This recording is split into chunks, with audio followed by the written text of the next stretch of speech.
Friday the 10th of July, 2009.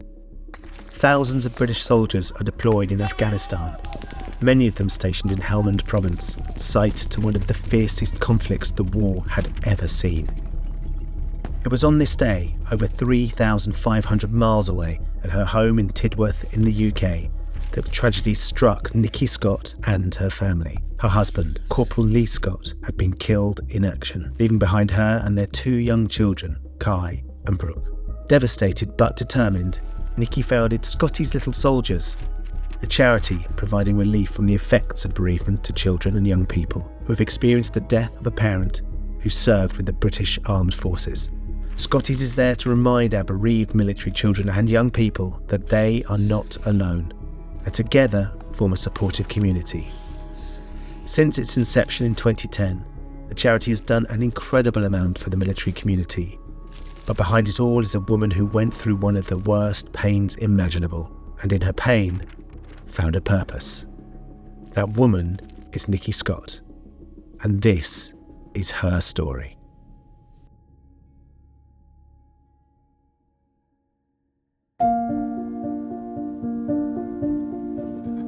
Today we're in Aliwal Barracks, which is home of RTR, so we're in Tidworth.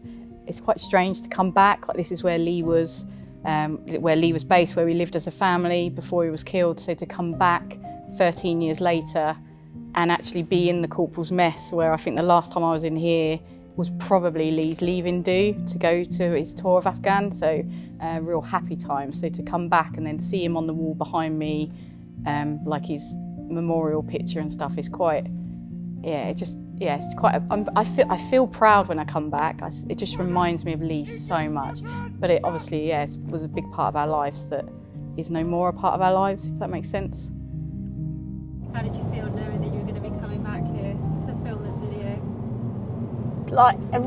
It's like excitement. I get a buzz coming back, and it's just little old Tidworth. Do you know what I mean? There's not a lot here, but it's just the camp, and it's where I lived with Lee. So it's like where all my memories are.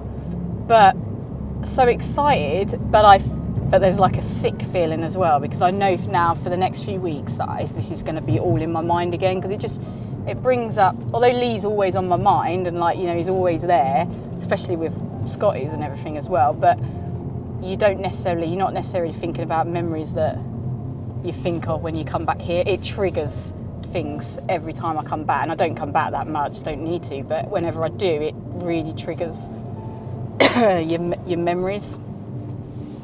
So it's just it's weird. It's sadness as well, if that makes sense, because you just feel like I was really happy here with Lee, and it's where we were. So you get that sad feeling of it just feels like another lifetime ago though. It feels so long ago, and yet you come back and you just remember things like yesterday. So I met Lee. It always makes me laugh, because when I talk about him, I feel horrible for talking about him like this, but I think he was about 18. I was working in a bar. I'm a couple of years older than Lee, and he just used to come in all the time, and one of his mates worked with me, and he was basically either drunk, hungover, he was just really immature, really annoying, lovely, but just I was like, no, never gonna happen. And he'd ask me out all the time. He'd always be like, one day you'll be Mrs. Scott. And I remember having a bet with my friend Dan, and he's like, I bet you end up marrying him. And I was like, never in a million years will I ever even go on a date with Lee.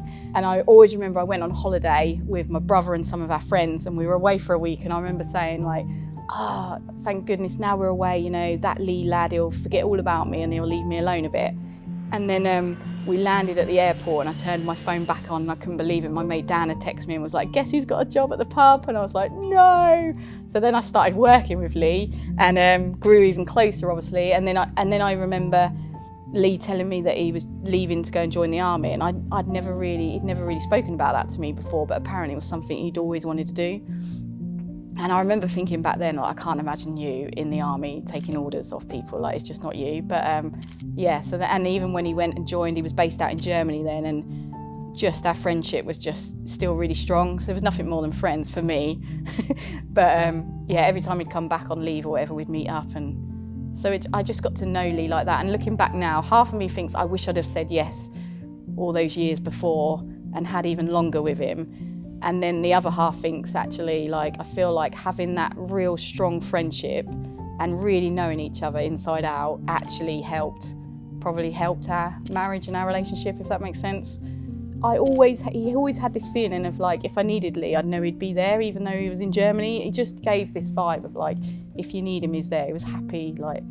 Yeah, I like coming onto the camp now, like I feel really proud of what Scotty has done, and I think hopefully I want the regiment to be really proud of it as well, like, yeah. So this is camp now. But it always feels weird because I'd normally be driving onto camp to pick up Lee or drop Lee off or something. So it's always like weird now when I'm physically driving on.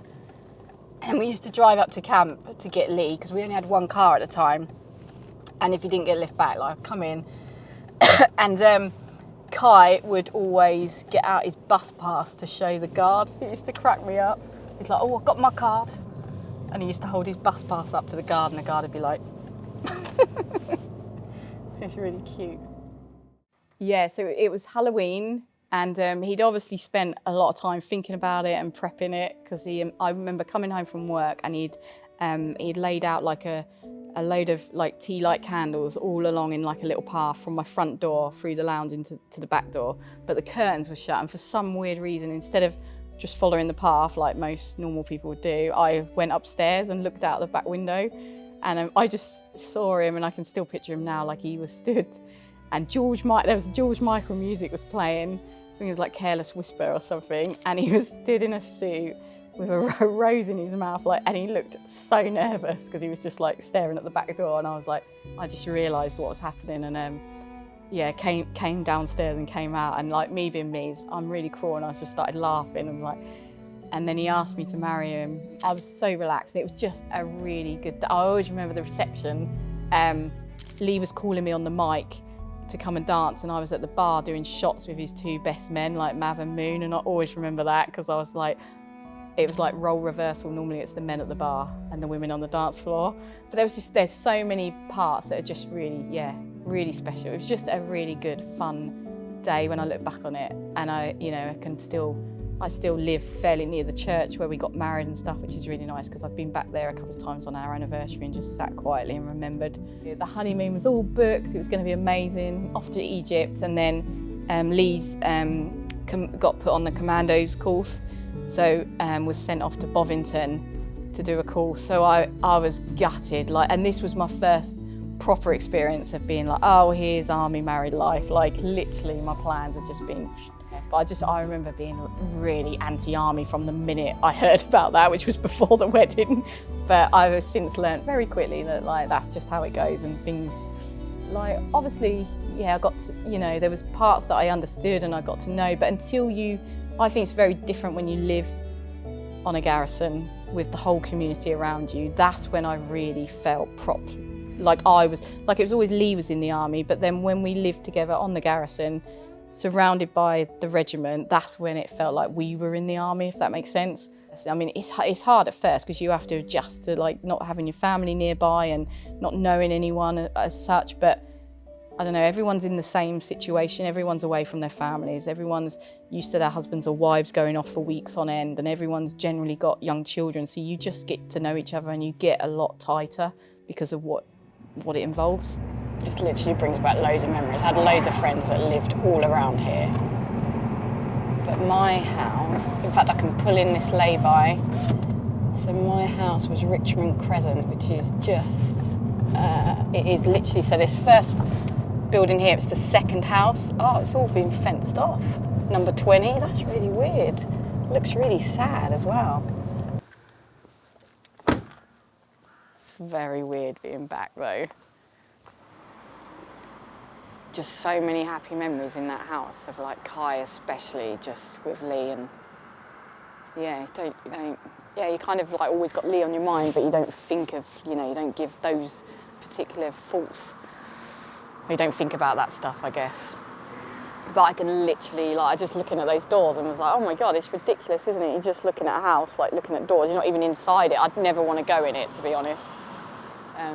Because how I remember that. Because even just seeing it not in the best way, has made me feel really rubbish. So I know I'd never want to go inside because I can picture exactly what it was like with us as a family. So, but yeah.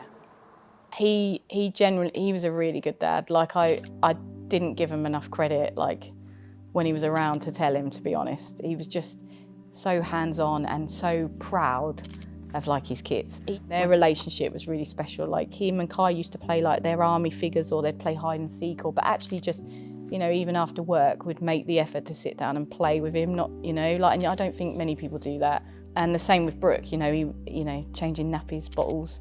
He just wanted to do it, or he couldn't wait till she went on the bottle because then he could get a go at feeding her. He was just like that. He was so proud of him. It was the 2nd of June, so it's a date that I don't really talk about a lot, but it's a date for me that's probably one of the hardest dates. And for me, the biggest bit was that me and Lee were so close that I just felt like I was going to lose my best mate for 6 months. And I was just like, oh, this is going to be hard to not see Lee for 6 months. And I was also very aware that Brooke was 6 months old when he left, and like he'd miss her first birthday. But the biggest thing for us is he'd be back for Christmas, and he loved Christmas. Like, it was a big thing for Lee.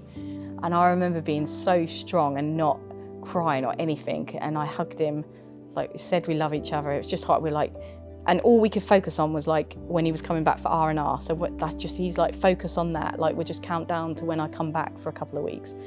And then he said goodbye, and I literally shut the door and just bawled my eyes out. Yeah, I was just, all proper, just the thought of like, I can't believe I'm never going to see him for 6 months.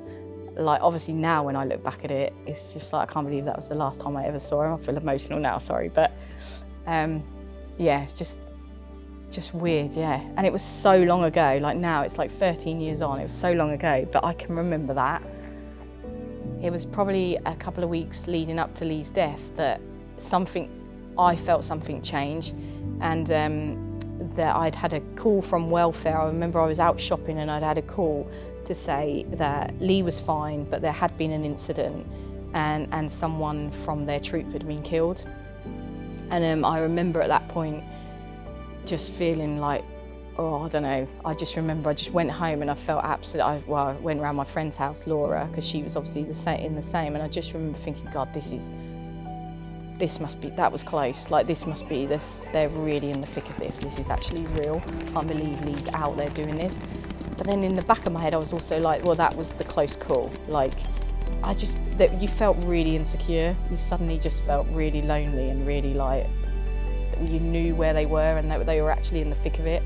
When the communication gets harder, like slower, you just have no idea what's going on. And I think Josh being killed was a massive wake-up call for all of the wives and girlfriends back here, like with husbands out there. Just, yeah, I've realised that I was probably awake at the timing that Lee was killed. So Brooke had an awful night, kept waking, and Kai woke in the night. So there was a moment where the three of us were all sat in my bed awake in the middle of the night.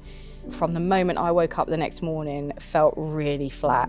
And me and my friends who also had husbands out there, you know, there would always be one of us that just felt a bit rubbish.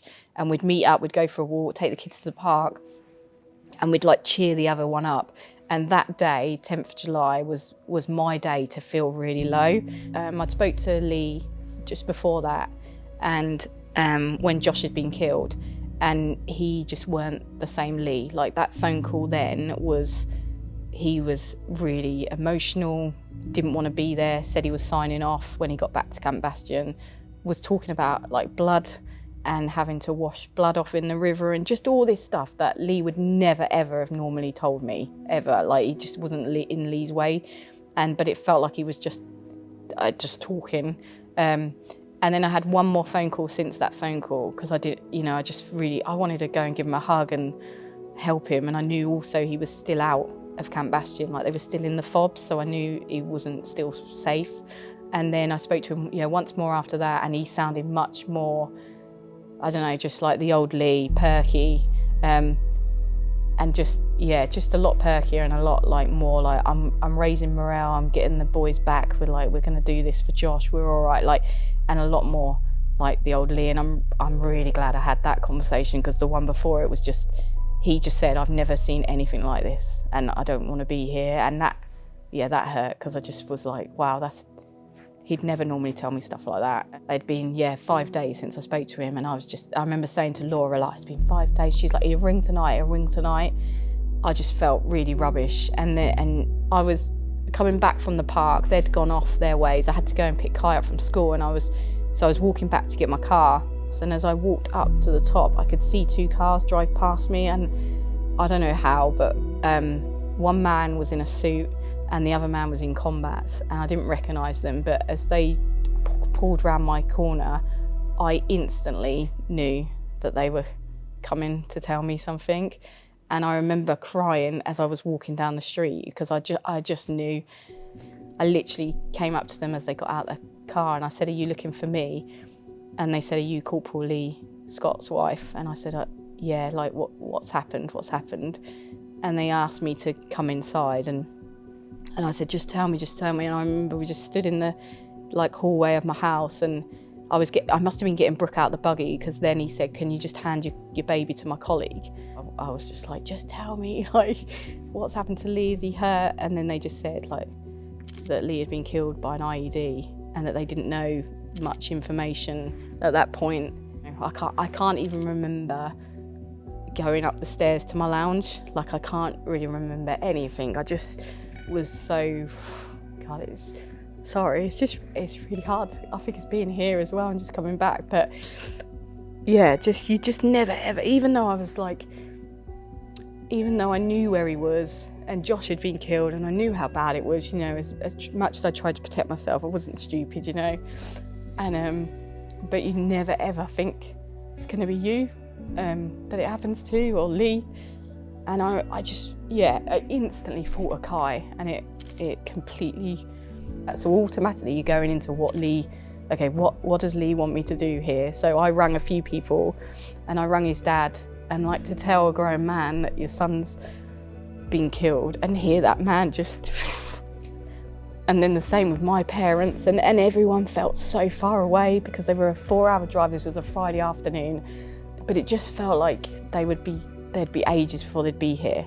And then Kai came back from my friend's house, and I just took him straight up to his bedroom and sat with him on the bed. And that's probably, out of all the toughest things I've had to do, that's probably, I'd say, my toughest, because I just was dreading it. But I knew in my head I had to be straight to the point, to not give him any confusion, but try and do it in the most kindest way. But there's no good way to have that conversation. So I remember we sat on the bed together, and I just said to him, "Kai, do you remember where Daddy is?" And he said, "Yeah, Afghan." And I said, "Yeah." And I know I said Daddy was going to come home, but something's happened, and the baddies there was baddies out there, which Kai knew. That's kind of what we'd said. And I just said that Daddy's been killed and he won't ever be able to come home ever again. And then I obviously cried, and I remember he put his arm around me, and I was just like, oh. And he cried, but a very quiet cry. I don't think he had a clue, to be honest, what was going on. And in fact, Lee died on, it was one of the worst days back then, so there were 8 soldiers that were killed on that day. So it was, I don't know, even bigger news story for the press. And obviously quite horrific for the country to hear that 8 had been killed, and they were all really young guys as well. And so when Lee was flown home, it was just not the day that I imagined Lee coming home. And I don't know whether it was tougher than the funeral. They were very different, but I found repatriation, I find really difficult to talk about. And I remember when Lee came home, we weren't allowed, so they flew home, and we were at the RAF camp, and they'd brought Lee out and the other soldiers that was killed that day. And Lee was being carried by his 2 best mates and a brother-in-law, and all the lads that were carrying him were people that knew him, and I loved that. I just loved that personal connection of, I knew everyone that was carrying Lee from that plane. And actually, his mate Trev had rung me, and they'd held a ceremony in Afghanistan, and those guys had put him on that plane. And I feel like I knew everyone that had brought Lee home, and it was just really nice. It was just a comforting feeling. But the actual repatriation, I call it torture, because it was literally like Lee would come off the plane and our family We were in I think there was 8 of us, and we were in 2s like that. And then we would all break down, and then the next lad would come out, and the next family would break down, and then the next one would come out, and the next family would break down, and it was like half an hour. It was awful to hear other people crying and it was just really tough. And then following repatriation, we then had Lee's funeral, which was in King's Lynn. And the idea was we wanted him to be buried because I knew that I'd probably be moving back there. Lee's dad was living there, my mum was there, some of Lee's friends were there, so it felt like the right place to take him back home. But actually, while we were still in Tidworth, I was like, I've got nowhere to go for Lee. Like I feel like if I'm leaving Tidworth, I want something here that was for Lee. And so we decided to do a bit of a fundraiser, and I did like a 50-mile walk. I did that 50 miles raising money to buy a memorial bench in Lee's memory that could be put in Tidworth Cemetery. Kai and Brooke love this bench. They would rather sit at this bench than go to his grave, and they'll come back and measure the hands and stuff. Which is really nice. I wish we had this bench nearer. So I always say, it doesn't matter where you are, like you can think about him, but I love the fact that we have got, his grave, and we have got this place, and there's just some special points that we can go to and just sit and remember him. And like today, being able to go back on camp and stuff, I feel it's really good we can do that. It's just been, for me personally, it's obviously quite emotional to come back, but I've been back a few times, but it's just, to know that clearly he's still remembered, and he's, it's really important. So it's just, Yeah, 9 months after Lee had been killed, my cousin, I love her to bits, but she was like, right, I'm going on honeymoon and you're coming with me. And I was like, I can't come on your honeymoon. She's like, we're taking our kids anyway and you need to come. And I was just so like, oh, I did not want to go. I really didn't want to go. And I remember saying to my mum, will you come with me, Mum? Because I just don't want to go on holiday. I don't want to go. I feel guilty because people will think that whole thing about what people think. People will think I'm over it and I'm having fun, and I can't even bear the thought of going to an airport with 2 young children without Lee to help me with the bags and the kids and the entertaining them, and just the stress of going away. I look back now and think, God, thank God she made me do that, because it was the best thing I could have done at that point in my life. I just relaxed, and yes, I did. Obviously, it's constantly there, but I really relaxed, and I just sat on the sun lounger watching Brooke. And I remember watching her and watching Kai in the pool, and just thinking, okay, I need to sort myself out, because they've not laughed like this or played like this in so long, and Lee would be doing his nut. And then I started to just sit there and think, how many other children are like Kai and Brooke? Like, how many other people are, dying while serving their country, and their children are not having the support that they need? And I didn't even know back then what that support was or what it looked like. I just knew I had this fire in my belly to do something. And I got back from that holiday and I did some research, and I spoke to my family, and I said, there's so many charities, but there's such limited support for bereaved military children. Like, never ever thought Scotty's Little Soldiers would be where it is today. And I know it's got more to do. It's got a lot more to do, so it's going to go further. But obviously, as I've learnt more about childhood bereavement, and I realise now that there's so many triggers throughout a child's life where they dip in and out and need that support at different times, that I'm so glad it's that membership framework. As time went on, and as we got to know the families and got to know more challenges that bereaved children, come against, the idea was then, actually, let's have a group event. Going to a group event is going to be scary, but if my children get to meet other children and grow up having that support network, then that's just really important. So we held this group event, which we still do now, and it was the first weekend of December, and we got them all together, and we had the very first one we had at Alton Towers, and you could just see friendships being made, and even the youngest children, through to the teenagers, were mixing and chatting. And I'll never forget, one year Brooke was saying to me, she's got a friend, Ben, and she was saying, do you know, Ben's dad was killed in Afghanistan when he was only 10 days old, or, you know, a really young baby. Did you know that, Mum? And I was like, yeah, I did know that, Brooke, but how do you know that? And she was like, oh, we were chatting at the Christmas party. And I just thought, even though it's not a therapeutic event, it's just about having fun, naturally those conversations are happening. And I think it's similar to when you get veterans together or you get widows together. The children have this, I don't know, there's this bond there, there's this thing that they're like, you get it, you understand, and you're like me. And you know, I know so many friendships now that are just, it's amazing to see them develop and know they've got each other.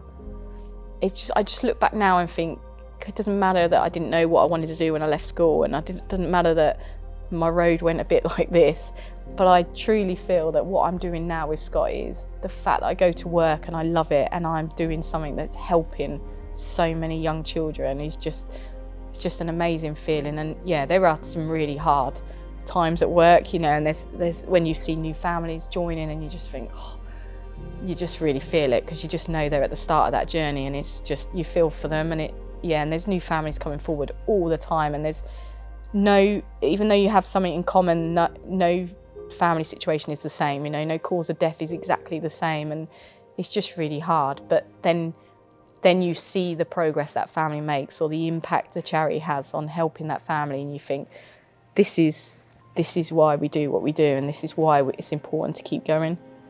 So we launched, I think it was in the August, and we decided, me and my friends, have a big like fun day at Tidworth. The town, the community was just so supportive, and like, you know, we'd got the gazebo for free, and people were just volunteering to help. It just felt amazing, like people really wanted to help in some way and do something. So yeah, we had loads of stuff going on and raised lots of money, and that was kind of the first big launch. Lots of press came.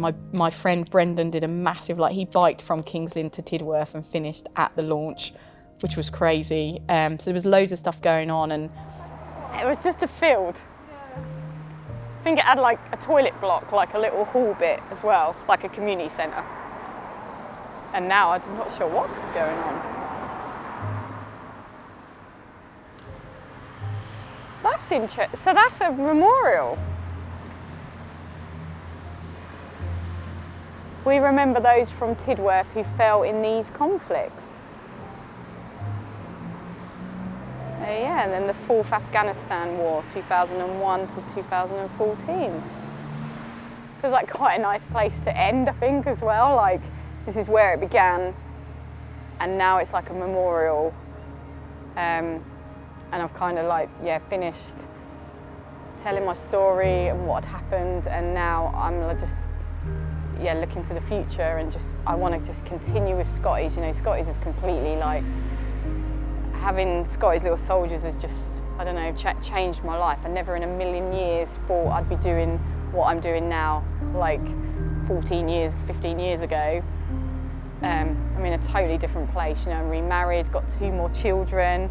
Yeah, so 4 children, life's really busy. Scotty's is just absolutely my life, like 24/7, I love it, and I don't see it as work, because I just love it, and it's Lee's legacy, so I will continue to, yeah, drive forward, continue to, for me, it's not about how much money the charity will raise, or, you know, how many people know about Scotty's. It's nothing to do with that. It's about leaving a legacy for Lee and making sure that every single bereaved military child that's out there knows about Scotty's, so they can receive the very best support throughout their childhood, and that's the most important thing, reaching those children. There's so many still to reach. And for me, that, you know, I don't think I'll ever stop until every child has had the opportunity to join Scotty's.